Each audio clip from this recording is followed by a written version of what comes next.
कि दिल के दर्दिया के करत बाटे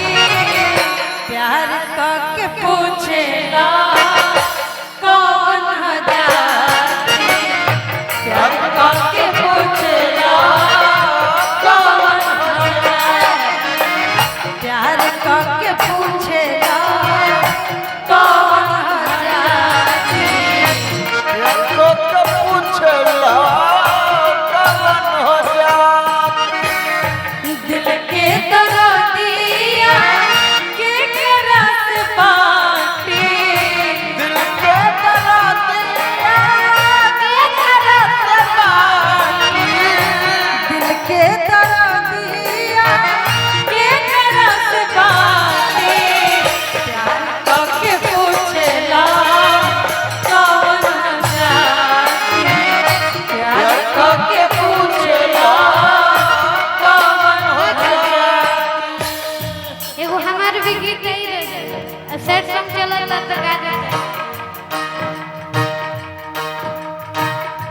बापा कड़ाइल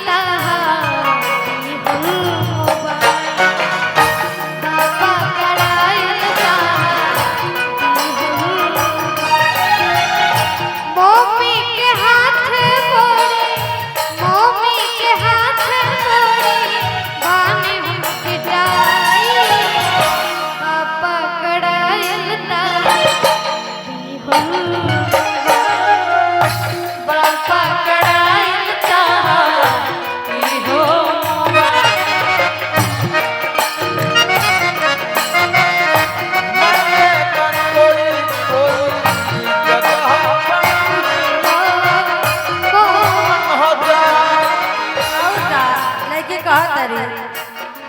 तार सच्चाई हमरा मालूम रही तो हम तारा से प्रेमे ना करते कहत रही कि बताओ आज तारा से अपने प्रेम खातिर हमरा भीख मांगे के पड़ता कहाँ से कहाँ तू हमरा के पहुँचा देला कहत रही आगे के लाइन में आगे के भाव यही में और एगो लाइन तू गइबो तो बड़ा अच्छा लगे दिल गइला हमर तोरी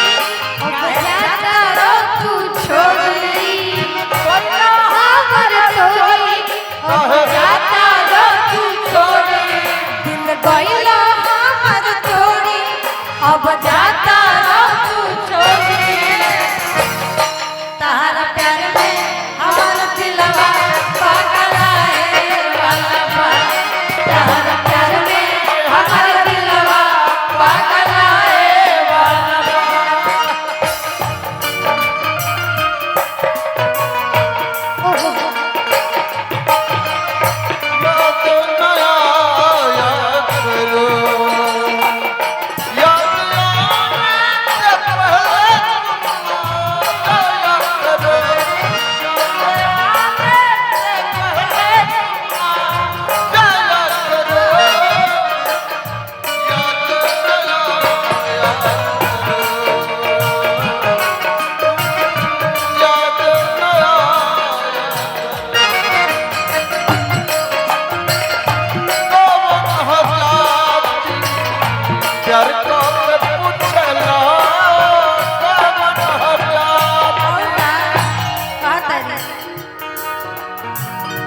जब ले जरूरत रही तब ले रही ठीक हो जरूरत रही तब ले रही ठीक हो आज अपना प्यार से प्यार के मांगो तानी ठीक हो आज अपना प्यार से प्यार के मांगो तानी ठीक हो आज अपना प्यार से प्यार के मांगो तानी ठीक हो तारा के कतना मानत रही तू जान लो जब ले जरूरत रहा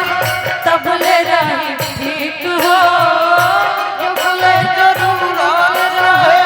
तब ले रही ठीक हो आज अपना प्यार से प्यार के मांगो तानी ठीक हो आज अपना प्यार से प्यार के मांगो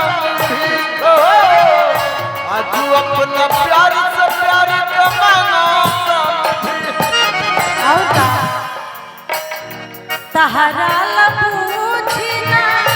दिन हो कि राती तहरा ला पूछी ना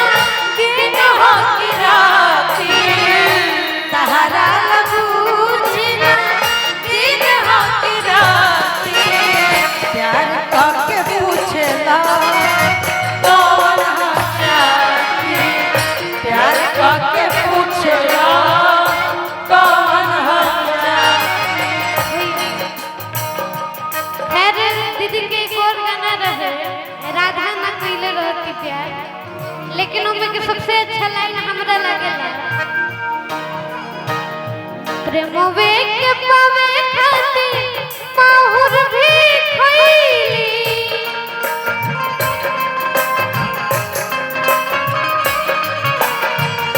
प्रेमवे के पावे खाती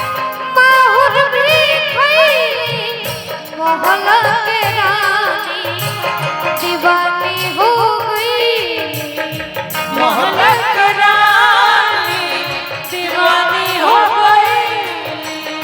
मोहल के रानी दीवानी हो गई मोहल्ला के रानी दीवानी हो गई प्रेम जति जुग में रहित न पवित्र प्रेम जति जुग में रहित न पवित्र तो सुनिए जी हमरो विचार राधा न कोइले कन्हैया से राधा न कइले पूछे लो कौन हो जाती प्यार करके पूछेला